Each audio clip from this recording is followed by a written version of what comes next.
माझ्या मित्र-मैत्रिणींनो, हा बघा हा शेत आहे आमचा आणि याच्यामध्ये ना वाल पेरलेत. आता भात काढलं ना याच्यामध्ये वाल पेरून दिले. मग ते वाळाचे रोपं बघा, हे असे आहेत. हे वाळाचे रोप आहेत.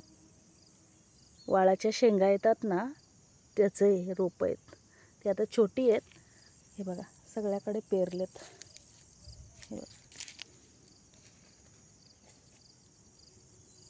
हे सगळ्या शेतात पूर्ण पेरलेत ते.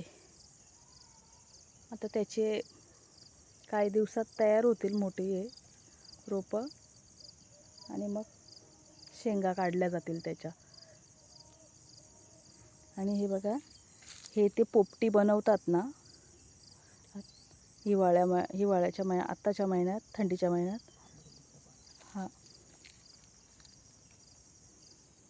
हा भांबुर्टीचा पाळा आहे, त्याच्यामध्ये टाकतात. छान टेस्ट येते. बघा बघा शेताच्या त्या बांधावर आलेला आहे. हे बघा किती उगवलं आहे बघा. आणि हा पूर्ण शेत आहे. याच्यात ते वाळ पेरलेत.